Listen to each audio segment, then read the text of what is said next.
श्रावण महीने की नौवीं तिथि। कौन सी तिथि? नौवीं। चाहे शुक्ल पक्ष की हो चाहे कृष्ण पक्ष की हो। 7 दुर्वा।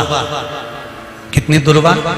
7 दुर्वा अशोक सुंदरी वाली जगह पर चढ़ाकर, शंकर भगवान के ऊपर चढ़ाकर, गणेश जी के चरणारविंद को लगाकर उसको लेकर आना है।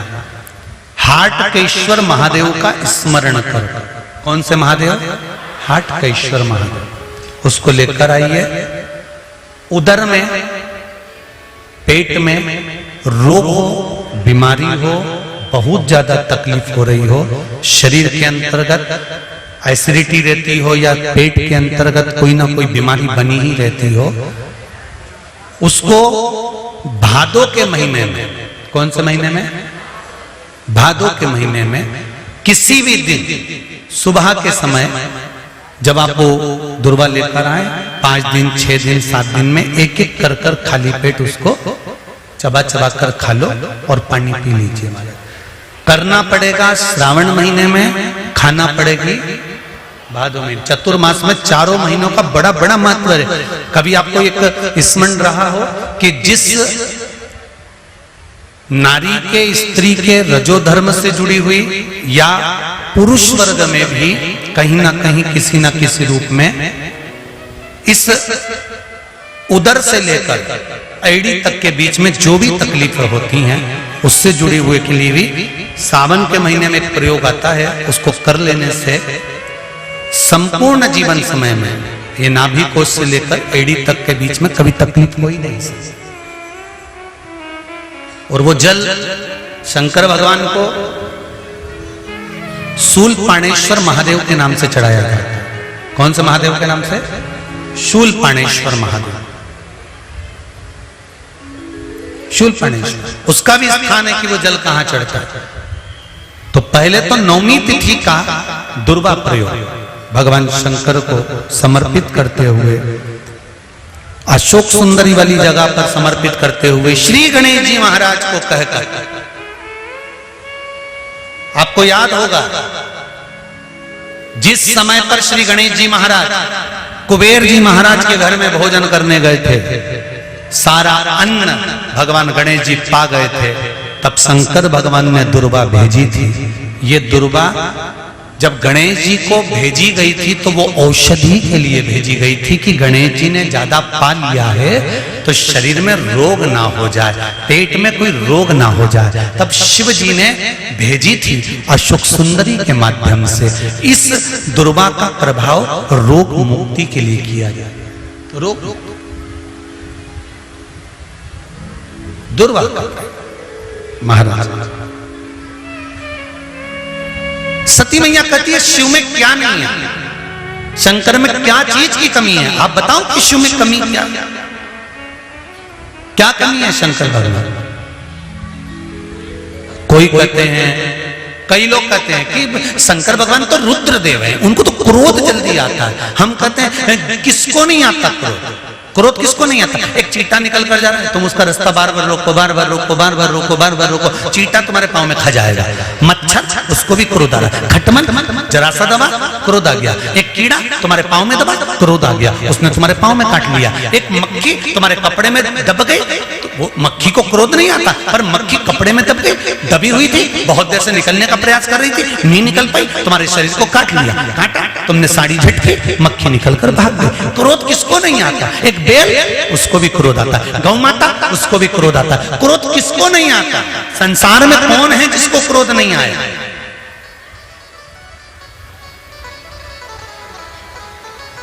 मेरे शिव को क्रोध आता है, पर कब आता है? कहा जब भगवान विष्णु कहते हैं कि अब सृष्टि का संहार करना है, तब मेरा देवाधिदेव महादेव क्रोध में आकर सृष्टि का संहार कर देता है। सती मैया कह रही है पिताजी शिव जी से मेरा विवाह करा दो। शंकर भगवान ने विवाह करा दिया, मन गवारा नहीं करा, इसलिए शिव जी को पूछते नहीं थे। कई संसार में कई लोग ऐसे हैं जो शंकर भगवान की आज भी निंदा करते हैं। संसार में कई लोग और दूर नहीं, तुम्हारे अड़ोसी पड़ोसी में भी कई लोग ऐसे होंगे, तुम मंदिर जाओगे तो भी निंदा कर देंगे। ये चली शिव जी की भक्तन, ये चली शंकर जी के मंदिर। कई लोग ऐसे होंगे जो अपशब्द कर देंगे, शंकर जी में क्या रखा है, क्यों वो सियोर वाले के चक्कर में पड़े हो, क्यों ऐसा कर रहे हो, क्यों वैसा कर रहे हो। उसको तो कथा तक नहीं आती, दिन भर बैठ के उपाय बताते रहता है, तोड़ के बताता रहता है, तो भी तुम मुंह से कह देती हो। उसने किसी के घर जाके थोड़ी ना किया कि तुम उपाय करो, मन हो तो करो, नहीं तो चच्चर तान के सो। कौन कहे? किसी और वाला महाराज तुम्हारे घर पर आकर कहा था कभी कि तुम ये करो? अगर तुम्हें कथा अच्छी लगे तो टीवी चालू रखो, नहीं तो रिमोट तुम्हारे हाथ में दूसरा महाराज आ रहा होगा, उसको देखो। कहा किसने तुमसे किसी और वाले महाराज को? शंकर से दिल लगाना सरल नहीं है, शिव से दिल लगाना बड़ा कठिन है। वो इसका स्मरण ना करते हुए श्रावण महीने में शिव मंदिर में जाकर 1 लोटा जल 2 लोटा जल समर्पित अवश्य करते।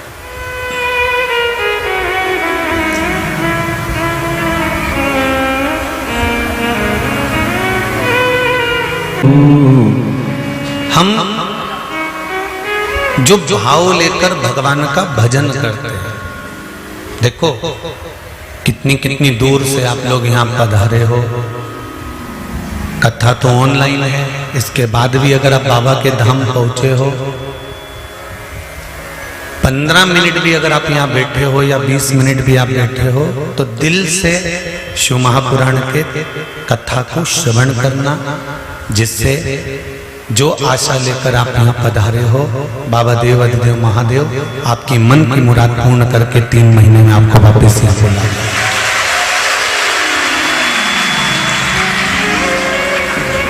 आए हो इतनी दूर से, तो फिर 15 मिनट 20 मिनट जितनी भी कथा सुनो तो उसको दिल से सुनो। शोर करने के लिए या बोलने के लिए तो पूरा समय पड़ा हुआ है। कथा चालू नहीं हुई थी उसके पहले भी अपन बहुत बोल रहे थे, और कथा विराम होगी उसके बाद फिर बोल लेंगे। पर कथा के मध्य में पानी भी गिरेगा, जलवृष्टि भी होगी, तो 3 शेड बने हुए हैं, गौशाला बनी हुई है, वहां जाकर बैठ जाना, पर मौन चुप रहेगा। अविरल भक्ति और मुक्ति का केंद्र बिंदु है शिव महापुराण की कथा।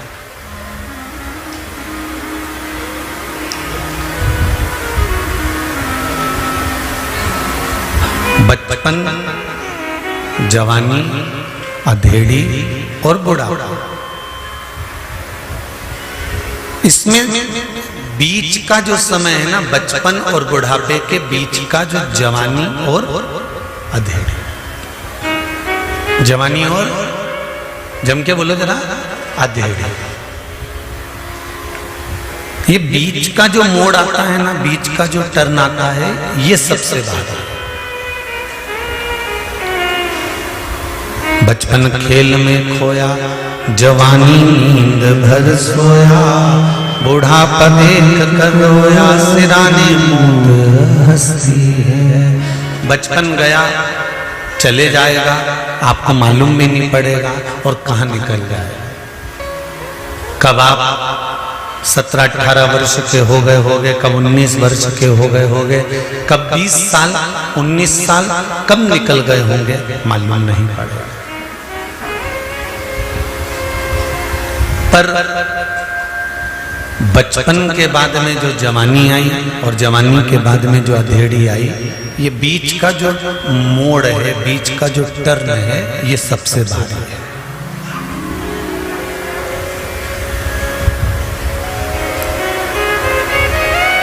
जितनी भी लूटपाट होती है ना, वो कहते हैं ना, हम तो रास्ते से जा रहे थे और बीच में किसी ने हमको लूट लिया।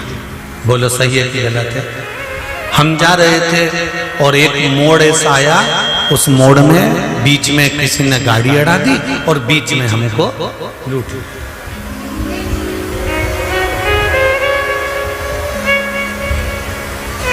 हम तो अच्छे खासे थे, इसने बीच में पांव अड़ाया, हम अच्छे थे, ये बीच में फंस गया। अभी बात ही बात में अगर आप लोग बैठे हो और कोई आकर अगर बीच में बैठ जाएगा तो ये आप कह दोगे हम तो अच्छे बैठे थे, ये बीच में फंस गए।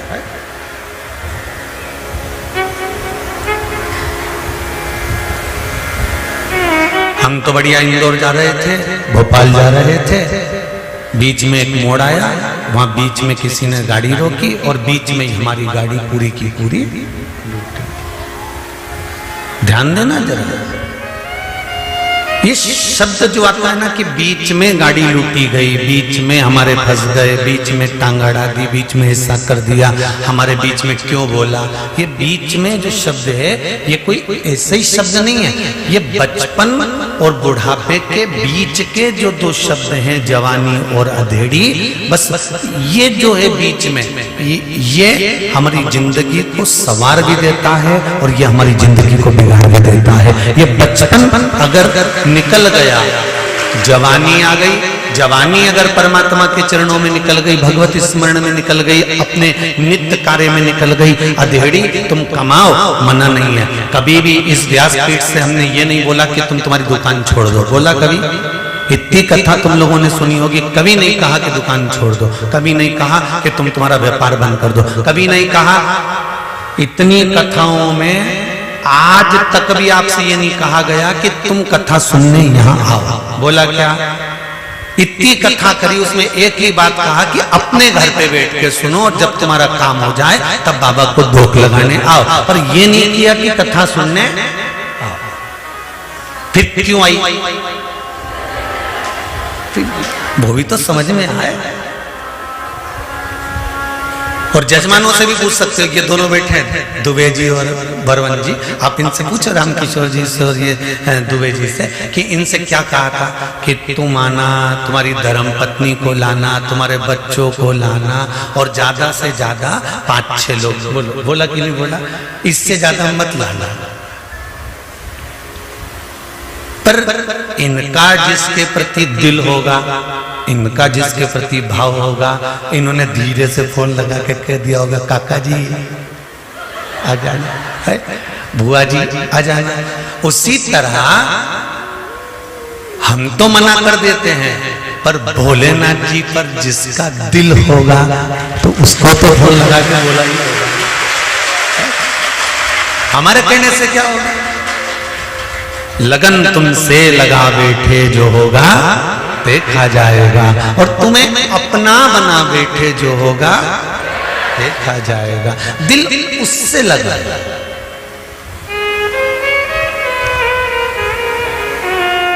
और ये रामकिशोर जी के भी बहुत सारे रिश्तेदार होंगे और दुबे जी के भी बहुत सारे रिश्तेदार होंगे, पर इनने भी फोन उसी को लगाया होगा जिसको कथा में रुचि होगी और जिससे इनका जरा आत्मीय प्रेम ज्यादा होगा। ऐसे तो ढेर, जैसे कोरोना में जो शादी हुई थी ना, तुम्हें मालूम है? तुम्हें ही नहीं बुलाया होगा। कोरोना में जो शादी हुई, उस शादी में 50 लोगों को बुलाना था, अब 50 में जो गिनती में थे बिल्कुल VIP ने खास उन्हीं को बुलाया गया। तो उसी तरह देव अधिदेव महादेव यदि आपको उज्जैनी बुला रहा है, काशी बुला रहा है, कुबेरेश्वर धाम बुला रहा है, तो ये उसकी मर्जी है, इसमें किसी की मर्जी नहीं चल सकती। ये उसका मन, ये उसका स्मरण। तो बीच का जो समय है, बचपन गया जाने दो, जवानी मत बिगड़ने देना, अधेड़ी मत बिगड़ने देना, और बुढ़ापा तो जैसा जाएगा ये अपने को भी नहीं मालूम है महाराज, अपने को। बचपन खेल में खोया, जवानी नींद भर सोया, बुढ़ापा देख कर रोया, सिराने मौत हंसती है। अपने बीच का जो समय है, हम बिल्कुल मना नहीं करते कि आप दुकान मत जाओ या व्यापार मत करो या व्यवसाय मत करो। शिव महापुराण की कथा में भगवान शंकर ने बारंबार कहा है, पार्वती जो मनुष्य अपने कर्म को करता है और कर्म की ओर आगे बढ़ता चले जाता है। जैसे नंदी मुझे देखता रहता है और अपने कर्म में लगा रहता है। जो व्यक्ति अपने लक्ष्य को निश्चित कर कर चलता है और अपना कर्म करता रहता है, पार्वती उसको मंजिल तक पहुंचाने की जवाबदारी मेरी होती है, फिर उसको मंजिल में दे देता है। गीता में भी भगवान कृष्ण ने कहा कि कर्म प्रधान है, तुम कर्म करिए।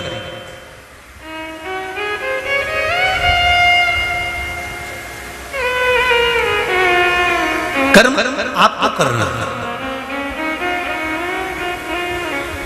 एक गाड़ी चलाने वाला जो गाड़ी चलाता है ना, आगे बैठ के वो पीछे मुड़ के देखता है क्या? अरे जम के तो बोलो नहीं।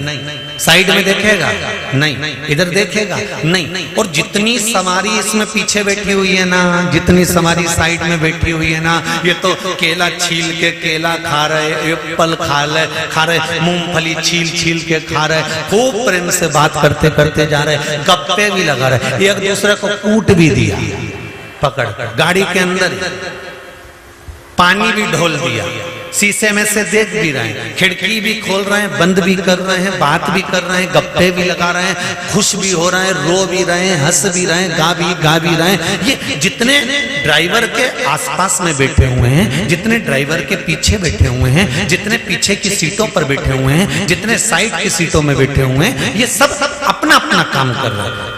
अब ये मैसेज भी कर रहे हैं, ये मोबाइल भी चला रहे हैं, और ड्राइवर क्या कर रहा है? गाड़ी चला रहा है। अगर ड्राइवर मैसेज करेगा तो तुम मंजिल तक पहुंचोगे क्या?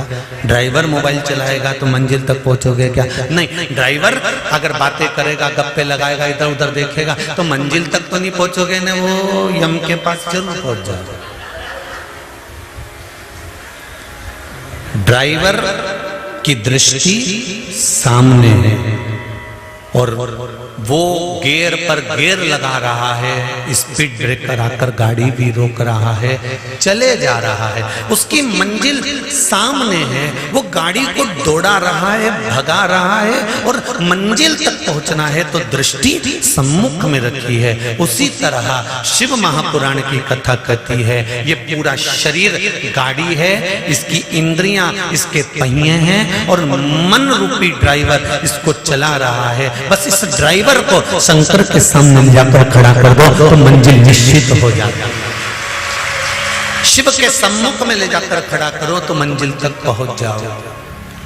तेरा ही दिया मैंने खाया पिया रे, तेरा शुक्रिया रे, तेरा शुक्रिया रे। भगवान के सम्मुख में, भगवान की चौखट पर इसकी दृष्टि है। कल कथा में अपन ने सुना था सुयशा,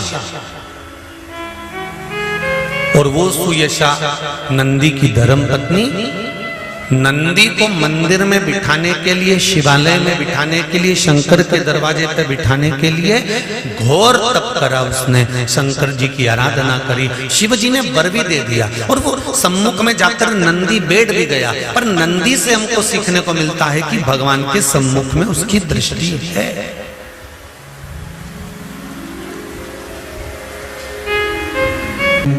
महाराज फिर द्वार मिले ना मिले, पर तेरा जो द्वारा है वो निश्चित हो, निश्चित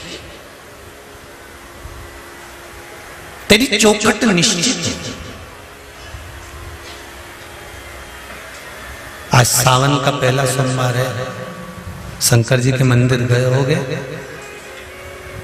शिव जी पे एक लोटा जल कंकर शंकर पे भी तुमने यहां आकर भी चढ़ाया होगा।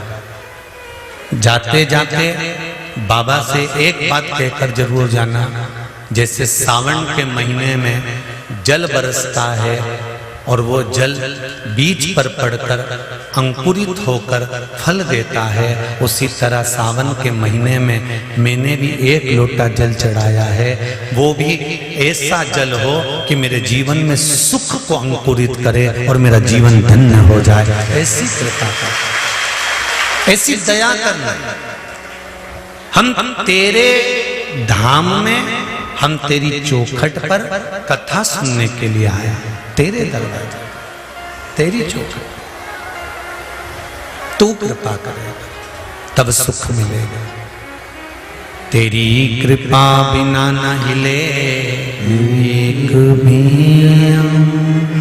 लेते हैं श्वास, तेरी कृपा से।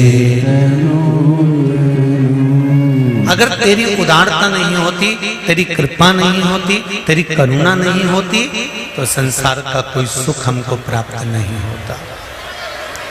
संसार का कोई सुख हमें नहीं मिलता। महाराज शिव कथा कर रहे, शंकर जी की कथा कर रहे, हाथी का पैर, हाथी का पांव मगर ने पकड़ा,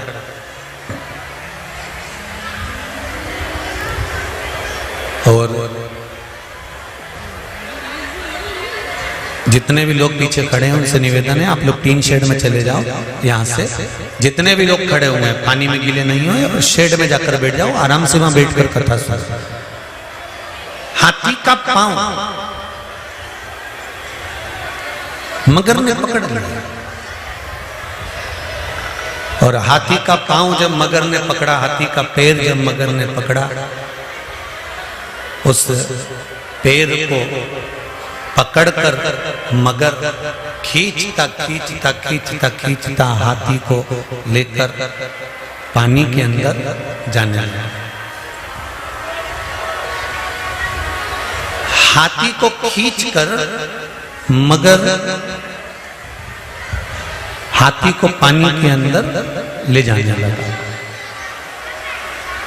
जब पानी के अंदर मगर हाथी को खींच कर ले जाने लगा, पूरा परिवार हाथी का हाथी के साथ था, पूरा परिवार था, और संपूर्ण परिवार, पूरा की पूरा परिवार हाथी के संग है, पूरा के पूरा परिवार हाथी के साथ है। पर हाथी का पांव छुड़ाने वाला कोई था क्या? नहीं। तब हाथी ने क्या करा? महाराज जब सारा की सारा परिवार देखता रहा, हाथी खींचकर मगर पानी की ओर लेकर चला गया। उस हाथी को अभिमान बहुत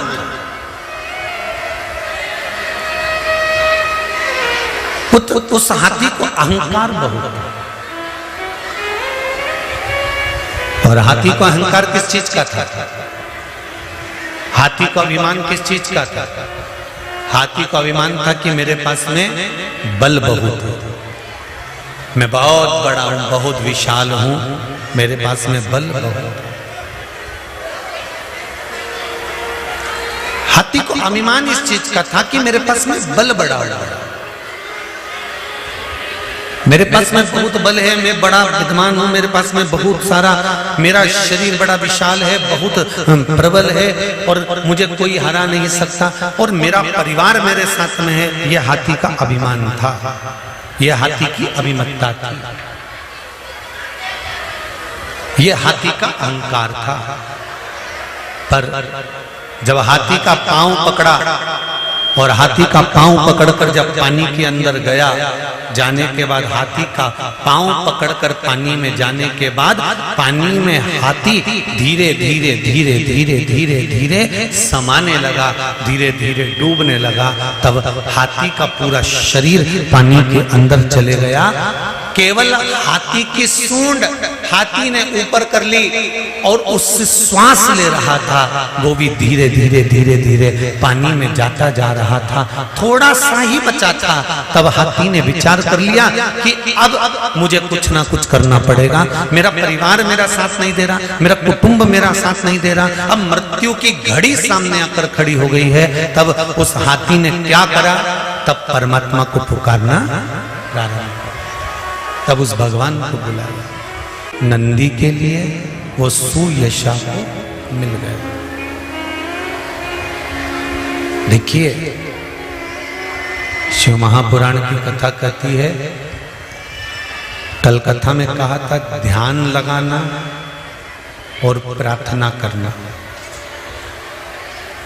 दोनों में एक भारी अंतर है। ध्यान लगाने में भगवान से डोरी बंध रही कि नहीं बंध रही पता नहीं है, पर प्रार्थना करने में दिल की बात हम देवाधिदेव महादेव से कह देते, हृदय की बात। जवानी और अधेड़ी, जवानी में भी और अधेड़ी में भी ये जो मोड़ का समय होता है, बीच की जो घड़ी होती है, बीच का जो समय होता है, इस बीच के समय को हमें संवारना। कहते हैं ना ये बहुत बिगड़ रहा है। बिगड़ने से मतलब क्या है? क्या बचपन में कोई बिगड़ जाता है? बच्चा हाथ में है, गोदी में है, बच्चा बिगड़ेगा? नहीं। अगर मार्ग भटकने का समय होता है ना, तो ये जो टर्निंग पॉइंट जो आता है, ये मोड़ जो आता है, इस मोड़ में व्यक्ति भटक जाता है। और सरल भाषा में समझ लीजिए, आप लोग गाड़ी से आए होंगे तो कहीं कहीं पर लिखा होता है अंधा मोड़। बोलो पढ़ा है कि नहीं पढ़ा? किस किस ने पढ़ा? जरा हाथ उठाओ। पढ़ा है ना सबने? क्या लिखा होता है? अंधा मोड़। अंधा मोड़ का मतलब है कि जब मोड़ आएगा तब व्यक्ति को दिखाई नहीं देगा। एक मोड़ तो ये आ गया कि मोड़ आए तो सावधानी रखो, मोड़ आए तो धीरे चलाओ। एक मोड़ हमारे यहाँ छोरा छोरी को भी बांधा जाता है। कब? अरे बोलो जम के जरा। शादी में सिर पे मोड़ बांधते कि नहीं बांधते? तो मोड़ क्यों बांधा जाता है? मोड़ बांधने का कारण क्या है? क्योंकि गाड़ी चलाने वाले के लिए भी कहा जाता है कि मोड़ पर थोड़ा ध्यान रखना। अभी तक तुम्हें घर का ध्यान नहीं था, अभी तक तुम्हें परिवार का ध्यान नहीं था, अभी तक तुम्हें कुटुंब कबीले का ध्यान नहीं था। अब तुम्हारे सिर पर जब से मोड़ बंध गया, तब से तुम्हारी जिंदगी का भी टर्न पॉइंट आ गया। अब मोड़ तुम्हारे सिर पर आकर खड़ा हो गया है, इसलिए परिवार का ध्यान रखना अब तुम्हारी जवाबदारी। अब माता पिता की जवाबदारी खत्म हो गई जी। कब से? जब से गाड़ी, अरे जम के तो बोलो, मोड़ पे पहुंची। जब से तुम्हारे सिर पर मोड़ रखाया, जब से तुम्हारे सिर पर मोड़ रखाया, तब से वो तुम्हारा टर्निंग पॉइंट, तुम्हारा गाड़ी का मोड़।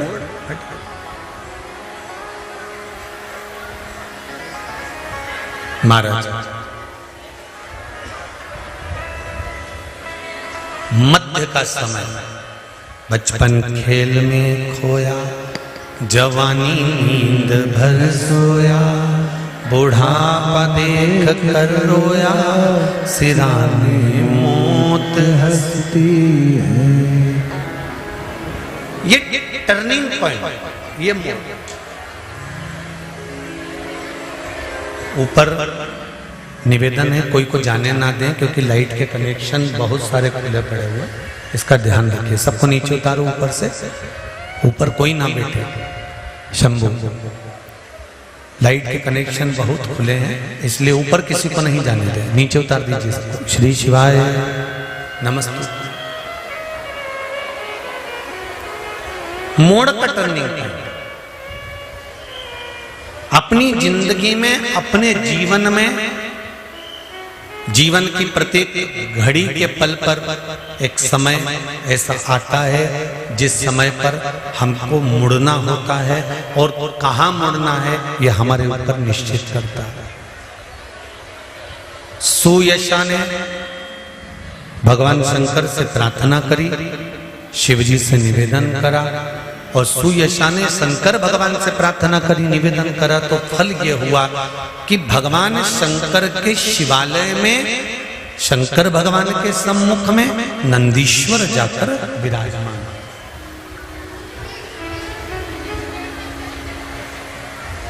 देखिए,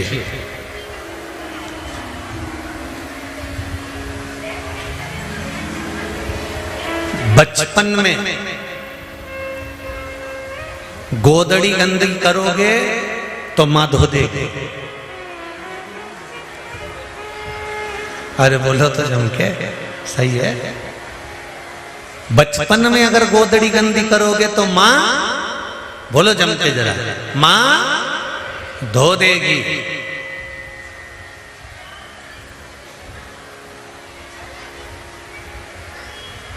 पर जवानी में, अधेड़ी में अगर ये गोदड़ी गंदी करोगे तो इसको कोई दूसरा नहीं धोएगा, धोना तुमको ही पड़ेगा, और वो कर्म के भोग भोग कर धोना।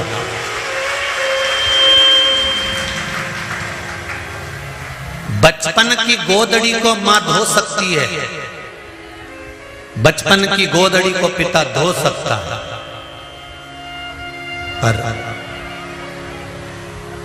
एक बात और सरलता में समझिएगा, अनायास अचानक तुम्हें ज्ञान नहीं था, अज्ञानी थे, और अज्ञानी होने के बाद में अगर आपने कोई कर्म कर दिया, बेकार काम कर दिया, तो वो अज्ञानता में करा, उसका कोई दोष तुमको नहीं लगेगा। पर मालूम पड़ने के बाद अगर आप कुछ गलत कर्म करते हो तो उसका तो दोष लगेगा ना, उसका तो दोष मान्य होगा। सारी दुनिया को मालूम है कि जन्म हुआ है तो मरना निश्चित है। सारी दुनिया को मालूम है कि बचपन आया है तो जवानी भी आएगी, और जवानी आया है तो बुढ़ापा भी आएगा, अधेड़ी भी आएगी, ये निश्चित है, इसको कोई टाल नहीं सकता।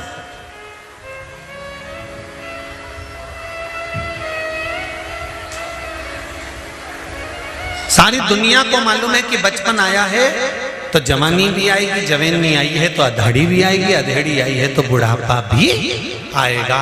प्रत्येक संसार में जन्म लेने वाले मनुष्य को, बच्चे से बच्चा, छोटे से छोटा व्यक्ति को भी ये ज्ञान है कि एक ना एक दिन मरना है, पर किसी को ये मालूम है कि कब मरना है।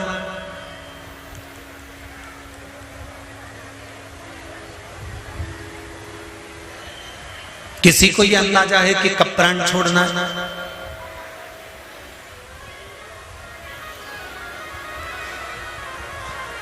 दक्ष प्रजापति के यहां जब 60 कन्याओं का जन्म हो गया, तब दक्ष प्रजापति ने मां जगदम्बा से, मां देवी से, भवानी से विनती करी, और विनती कर कर कहा, मां मेरे घर में एक बेटी का जन्म और हो जाए।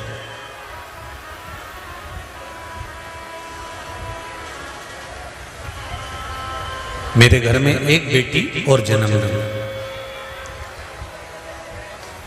मां देवी ने कहा, बेटी कहां जन्म लेने जाएगी और कहां मैं बेटी ढूंढने जाऊंगा?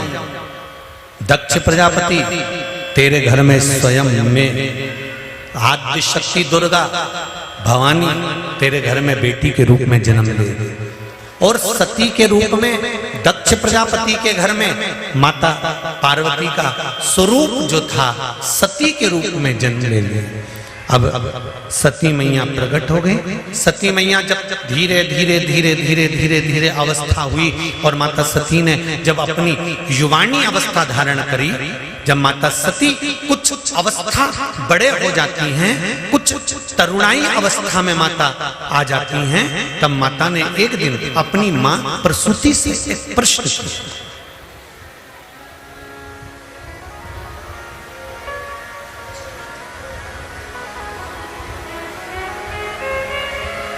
अपनी माता प्रसूति से एक प्रश्न किया,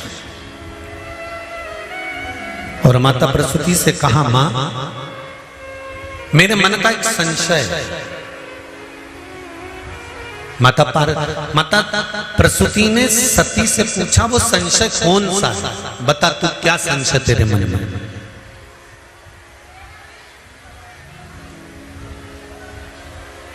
ये बच्चों का माता पिता के प्रति आत्मीय प्रेम रहता है कि बच्चे जब भी प्रश्न करते हैं तो अपने माँ बाप से करते हैं, और होना चाहिए। और प्रत्येक माता और पिता से मेरा निवेदन है, तुम्हारे घर के बच्चे अगर कोई प्रश्न कर रहे हैं तो उसका उत्तर जरूर देना चाहिए माता पिता को, क्योंकि माता और पिता गुरु का एक स्वरूप होते हैं।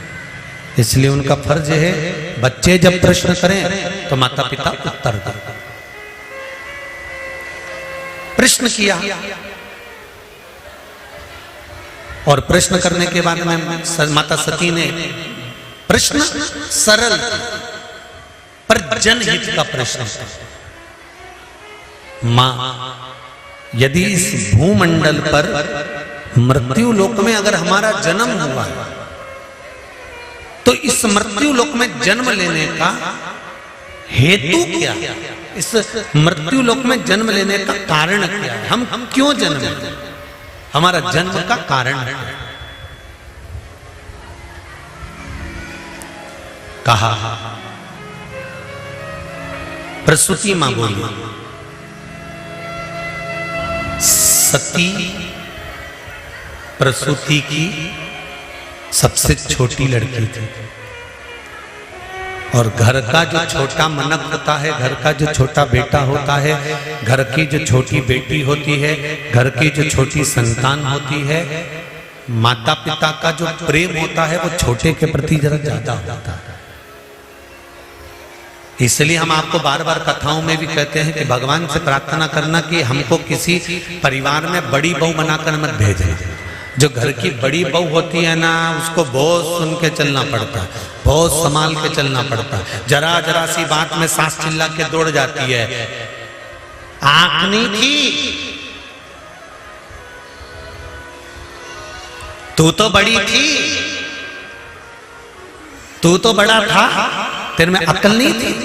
और घर की जो छोटी बहू होती है ना, वो थोड़ा सा भी काम बिगाड़ देती है ना तो भी सास के मुंह से नहीं निकलता, छोटी है, छोटी, अभी तो छोटी है, अभी अभी कोई इसमें अक्ल है, अभी अभी तो आई है, शादी हुई है, नई नई आई है, उसमें अक्ल है। और फिर बड़ी बहू इतना कह दे कि हम ब्याह कर आए थे, शादी कर आए थे, तो 6 महीने में हमको तो कह दिया था कि तुम इतनी बड़ी आई हो, काम करो। और वो अब छोटी है, 2 साल में भी, 4 साल में भी, 6 साल में भी, छोटी हमेशा छोटी ही रहती है।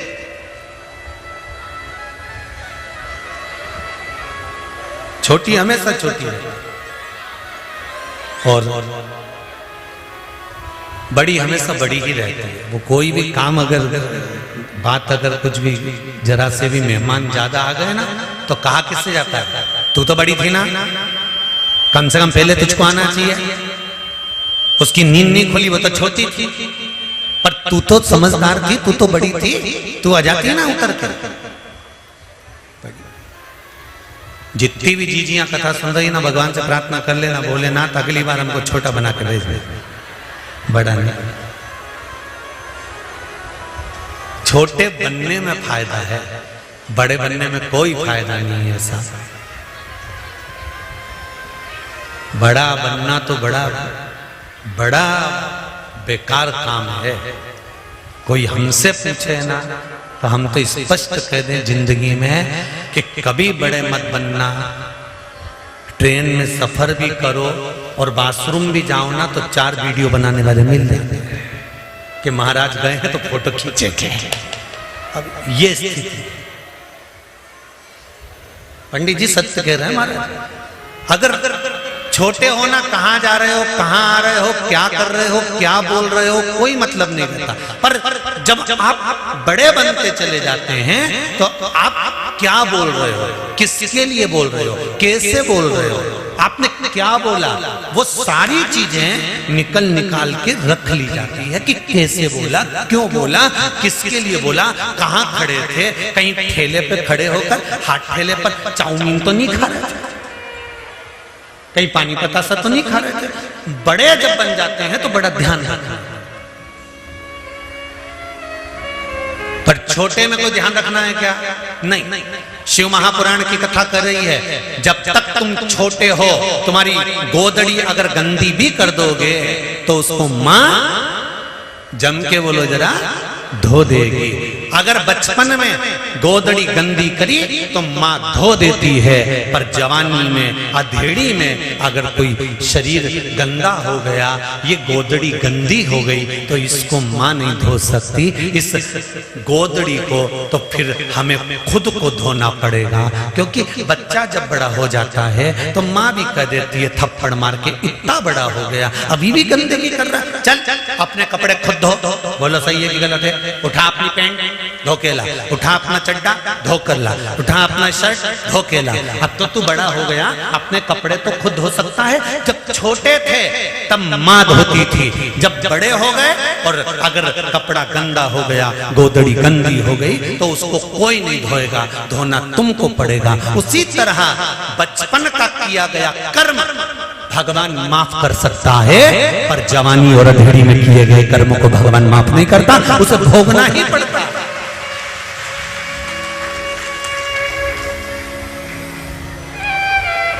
जवानी और अधेड़ी में किए गए कर्म को कोई दूसरा नहीं भोगेगा, भोगना अपने को पड़ेगा। इसलिए बार बार कहते हैं, एक बात का स्मरण रहे आपको, जब कर्म का दंड हमको भोगना है तो शिव महापुराण की कथा कहती है, भगवान शंकर की कथा कहती है, शिव तत्व कहता है कि इस कर्म के दंड को भोगने में मेरे भोलेनाथ जी की शरणागति को पकड़ लेना चाहिए। उससे क्या होगा? क्या होगा उससे? तो कहा, दुख जब सामने आकर खड़ा भी होगा ना, और आप मन से श्री शिवाय नमः,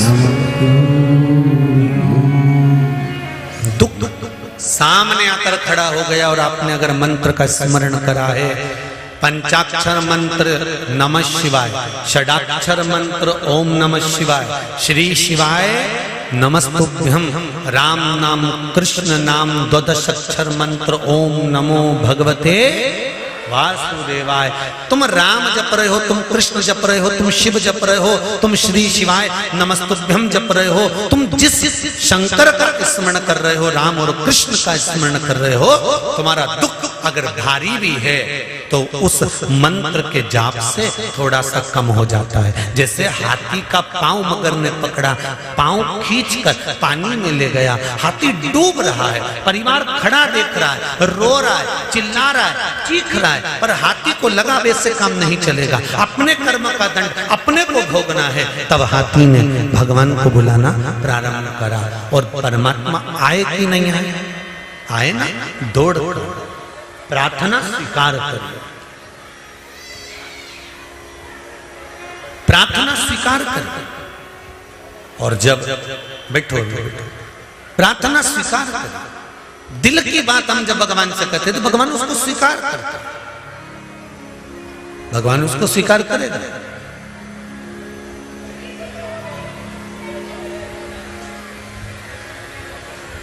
आज एक कोई इंदौर से बहन आई थी, कह रही थी गुरुजी कई सालों से, लगभग 6 या 8 साल हो गए थे, संतान नहीं थी। बाबा ने बड़ी कृपा करी, मैं बड़ी दुखी थी, लोग मुझे ताने बहुत देते थे, बहुत ताने देते थे। तब एक बार शिव महापुराण की कथा सुनी और बाबा से टीवी के सामने बैठकर ही विनय करा, तो बाबा ने मेरी झोली भरी, उसको धोख लगाने, कहीं बैठी हो तो उसको बच्चे को भी लेकर आई कि ये इस कुबेरेश्वर महादेव की देन है, उसकी कृपा है, उसकी कृपा। एक पत्र आया है, बड़ा सुंदर है, वो भी देखिए।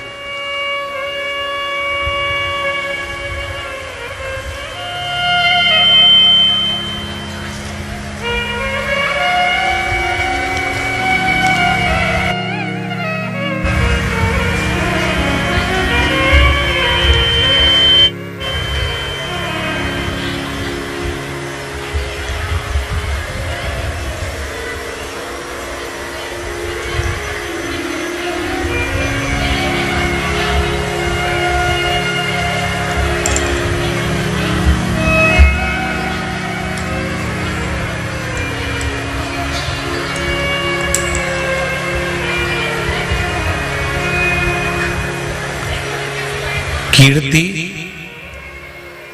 कृष्ण कांत जी वाजपेयी, कोथल कुंड, भैंसदेही, जिला बैतूल। कहीं बैठे हो तो हाथ हिलाइएगा। कीर्ति कृष्ण कांति वाजपेयी, कोथल कुंड, भैंसदेही, जिला बैतूल। कहीं बैठे हो तो हाथ हिलाइएगा। पत्र में लिखा है, श्री शिवाय नमस्तुभ्यं, तेरी कृपा बिना ना हिले एक भी अणु, लेते हैं श्वास तेरी कृपा से तनु तनु। हे गंगाधार मुक्ति द्वार ओमकार तू, आयो शरण तिहारी प्रभु तार तार तू। मैं बहुत दुखी थी अपने पति के शराब की लत के कारण। गुरुजी आपके बताए अनुसार उपाय करी। 10 जनवरी की अष्टमी को 31 बेलपत्र, 31 चावल और 31 मूंग का उपाय किया। उसके बाद में पति की शराब की लत बाबा की कृपा से 12 जनवरी को जब मैं बहन के घर गई और वहां से पुनः वापिस लौट कर आई, तब से मेरे पति ने शराब छोड़ दी है। उसके बाद आज तक नहीं पी। ये शिव कृपा, ये शंकर की उदारता। आप जो कर्म करते हो, आप जो भगवान शंकर की भक्ति करते हो, भगवान शंकर को एक बेलपत्र समर्पित करते हो, एक लोटा जल समर्पित करते हो, एक चावल का दाना, एक पुष्प की अगर पंखड़ी भी समर्पित कर रहे हो तो उसका फल मिलेगा जरूर। वो फल टल नहीं सकता। शिवजी को लेने के लिए कैलाश गया और शिवलिंग लेकर जा रहा था। उसी समय पर एक साधारण सा ग्वाला भगवान बेजू भगवान शंकर के भजन में डूबा हुआ था। अब जरा विचार करना, शिवलिंग लेकर जा रहा है लंका का राजा रावण, और वो शिवलिंग लंका का राजा रावण लेकर जा रहा था मंदिर में स्थापना करने के लिए, सोने के मंदिर में स्थापना करने के लिए। पर मेरा बाबा सोने के मंदिर से ज्यादा बेजू भगत के दिल में जाकर बैठ गया। और उस बेजू भगत के हाथ में जो शिवलिंग आया तो लंका का राजा रावण भी उस शिवलिंग को नहीं उठा पाया। तो बाबा बेजू भगत के कारण बाबा बैद्यनाथ बनकर विराजमान हो गए। बेजू भगत के कारण।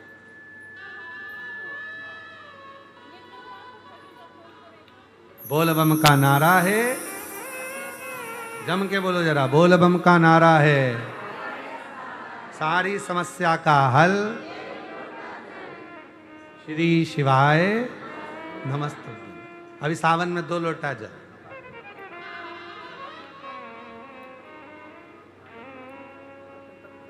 अब लंका का राजा रावण लेकर जा रहा है सोने के मंदिर में बिठाने के लिए,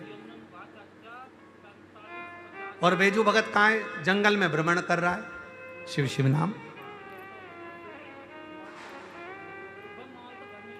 एक बार हमने कहा था, सोने के लोटे के जल से, चांदी के लोटे के जल से भगवान कभी प्रसन्न नहीं होता। तुम ये मत सोचना कि सोने के जल चढ़ाया भगवान प्रसन्न हो जाएगा, चांदी के लोटे का जल चढ़ाया भगवान प्रसन्न हो जाएगा। भगवान कभी सोना और चांदी से प्रसन्न नहीं होता। भगवान तो तुम्हारे दिल का जो भाव है, हृदय का जो भाव है, मन का जो भाव है, शिव को वो दे दो, शंकर को वो प्रदान करो।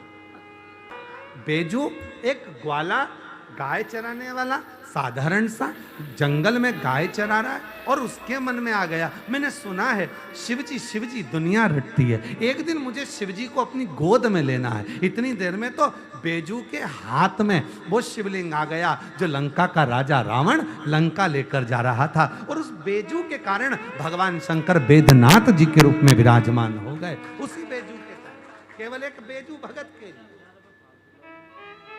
केवल एक बेजू भगत के लिए।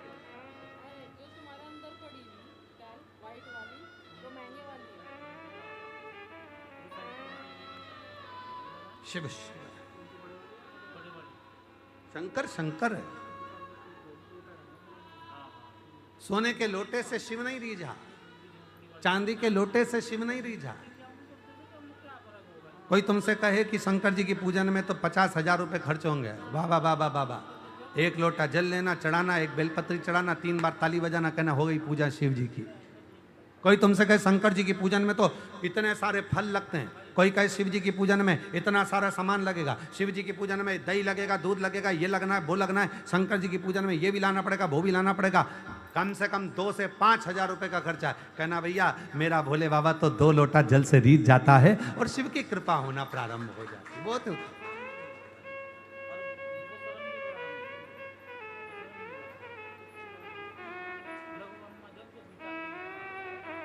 एक महिला की कथा आती है शिव महापुराण में, माही,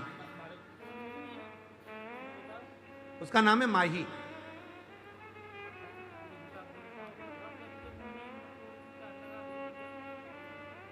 वो शिव के मंदिर नहीं जाती थी, अपने बच्चों को पालने के लिए दिन रात काम में लगी रहती थी। बोझा उठाती, बर्तन मांजती, कपड़े धोने जाती, सब काम। 10 से 12 घरों की झाड़ू पोछा बर्तन भांडा दासी जैसा काम वो करती माई। बहुत ध्यान से सुनना, जितने लोग आस्था चैनल पर कथा सुन रहे हैं, जितने फेसबुक यूट्यूब पर सुन रहे हैं, इस कथा को अपने भीतर उतारना। एक महिला माही, माही उसका नाम था, बच्चों की परवरिश में लगी रहती, बच्चों। पर उसका एक नियम बड़ा प्रबल था, कोई शंकर जी के मंदिर से निकल कर जाता, उससे हाथ जोड़कर कहती, पंडित जी ने प्रसाद दिया है क्या? हाँ। माही कहती, मुझे दर्शन करा दो प्रसाद का। प्रसाद मांगा नहीं है, क्या मांगा? प्रसाद का, केवल प्रसाद का दर्शन करा दो मुझे। आज हमको जब ये कथा पढ़ रहे थे तो उसमें ये कथा पढ़ते पढ़ते हमको शिव महापुराण का विद्धेश्वर संहिता का वो चरित्र याद आ गया। शिव महापुराण में लिखा है कि शिव के प्रसाद का मात्र दर्शन कर लेने पर भी व्यक्ति का बार बार जन्म नहीं होता, उसकी मुक्ति हो जाती है। मात्र शिव के प्रसाद का दर्शन करना। इसी लाओ जरा कैमरा लेकर आओ, शिव पुराण में उसको देखते हैं। आओ, अब कथा ही तो सुन ही रहे हैं।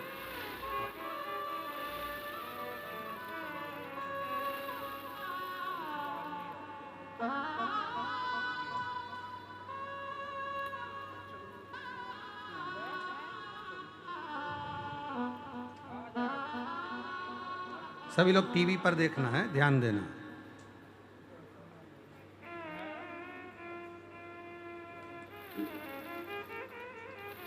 चलिए, विद्धेश्वर संहिता शिव महापुराण पृष्ठ संख्या 75, पृष्ठ संख्या 75 विद्धेश्वर संहिता पृष्ठ संख्या 75 विद्धेश्वर संहिता शिव महापुराण, शिव महापुराण, ठीक है, गीता प्रेस गोरखपुर की।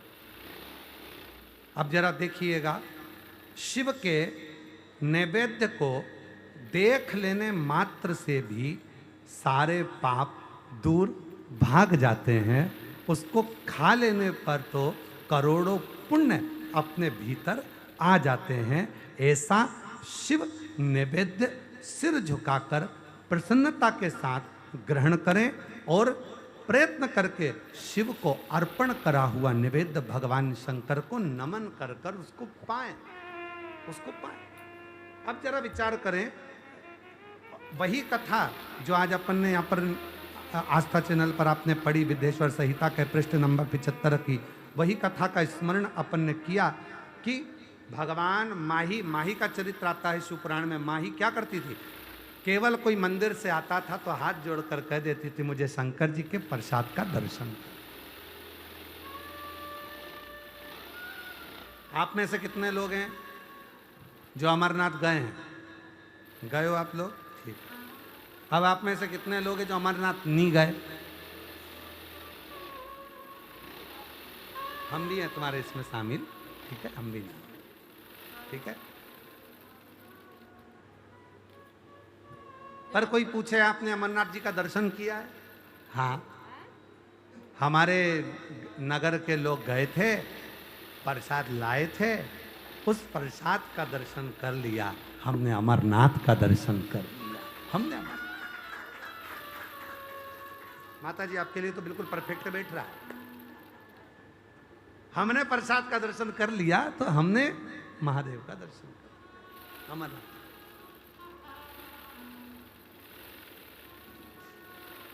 अब जो लोग कहते हैं ना कि भगवान शंकर का प्रसाद नहीं खाना चाहिए, तो आज की कथा में से ये जो हमने पढ़ाया है इसको काट के डाल देना हो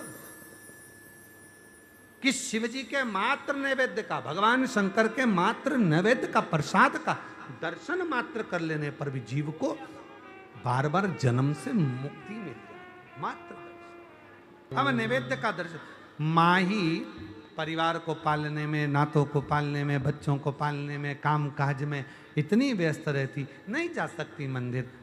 कोई निकल कर जाता, क्यों? पंडित जी ने प्रसाद दिया है, क्यों शिव जी के मंदिर से आ रही हो? हाँ। जल लाई हो शंकर जी का? हाँ। दर्शन करा दोगी? हाँ।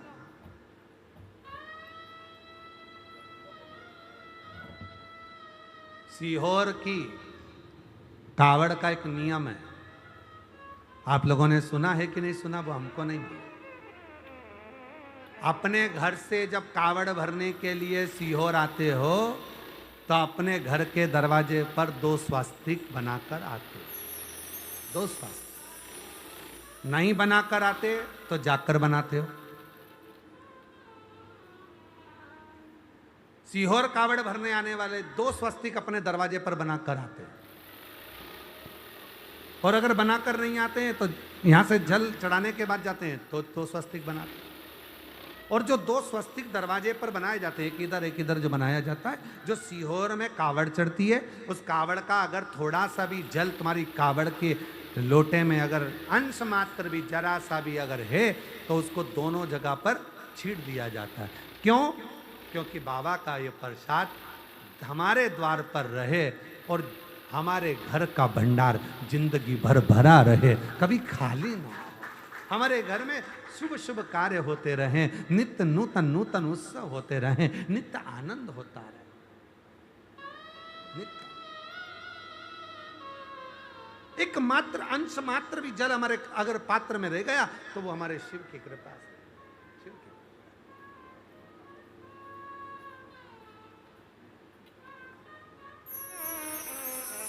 और निवेदन करूं आप सबसे, जितने शिव महापुराण की कथा को श्रवण कर रहे हैं, 25 अगस्त को जब आप बाबा की भौम प्रदोष की कावड़ बन रहे हैं, हमारे यहाँ जितने प्रदोष होते हैं, रवि प्रदोष, शनि प्रदोष, जिस बार को प्रदोष पड़ता है उसको वो प्रदोष के नाम से पुकारा जाता है। रविवार को पड़ा तो रवि प्रदोष, सोमवार को पड़ा तो सोम प्रदोष, बुधवार को पड़ा तो बुध प्रदोष, मंगल को पड़ा तो भौम प्रदोष। सारे प्रदोषों में कामना सिद्धि की प्रदोष अगर मानी गई है तो भौम प्रदोष को माना जाता है, मंगलवार को माना जाता है। मंगलवार के दिन, मंगल के दिन जब प्रदोष पड़ती है तो भौम प्रदोष कहलाती है। और उस दिन जब हम बाबा को कावड़, और अब की बार तो बाबा की बड़ी कृपा हुई है, जो 25 अगस्त को जो कावड़ सीहोर की भराएगी उस दिन भौम प्रदोष रहे बाबा का। जब कावड़ भरते हैं तो बाबा से निवेदन कर कर,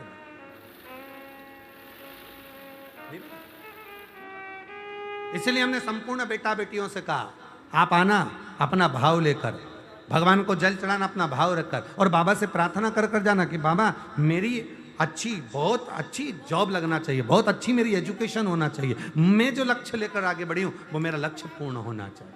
और अपनी मेहनत को 4 गुना करो, परिश्रम 4 गुना करो, और शिव जी पर लोटा भर जल चढ़ाते फल मिले। आज व्यक्ति क्या करता है कि वो विचार करता है कि मैं मंदिर चले गया और मैं पढ़ाई ना करूं, मैं किसी को अपना हाथ दिखाया आया और उसने कह दिया तेरे भाग्य में नौकरी नहीं है सरकारी और तुम घर में बैठ गए। ना, उसने बताया ना कि तेरे भाग्य में सरकारी नौकरी नहीं है तो तू 4 गुना पढ़ाई करना प्रारंभ कर। अब उसके वचन को टाल कर बता, इतनी मेहनत कर, इतनी मेहनत कर कि उसके वचन पलट जाएं और तेरी सरकारी नौकरी लग जाए। तो तू शिव पर भरोसा तो कर, अपनी मेहनत, अपनी लगन, अपना परिश्रम कर कर आगे बढ़ो। सारी समस्या का हल एक लोटा जल। सावन में 2 लोटा जल।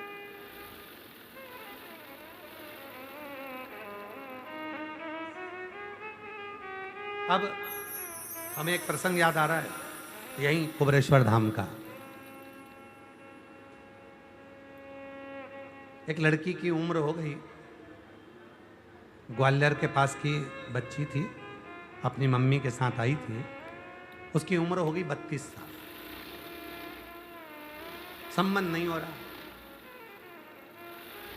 दरवाजे पे बहुत देर तक उसने सबसे अभिनय करा, तो हम जा रहे थे तो बाहर मिलना हो गया। ऐसे तो हम किसी से मिलते नहीं हैं, पर कहीं जा रहे हैं उस समय पर मिलना हो गया। और वो हाथ जोड़कर बोली, गुरुदेव मेरा विवाह नहीं हो रहा। मैंने कहा दिक्कत क्या ब्याह में? कहा सब ने मना कर दिया कि इसको मंगल है और मंगल बड़ा प्रबल है और इसका विवाह नहीं होगा। हमने कहा शिवजी की धर्म पत्नी का नाम भी मंगला है।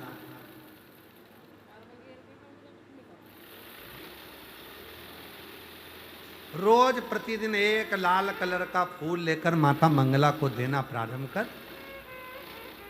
मम्मी पापा को बोल लड़के खोजना प्रारंभ करें। माँ मंगला तेरे सारे मंगल दोष का निवारण करेगी और एक दिन ऐसा आएगा कि तू अपने पति के साथ कुबरेश्वर धाम आए। ये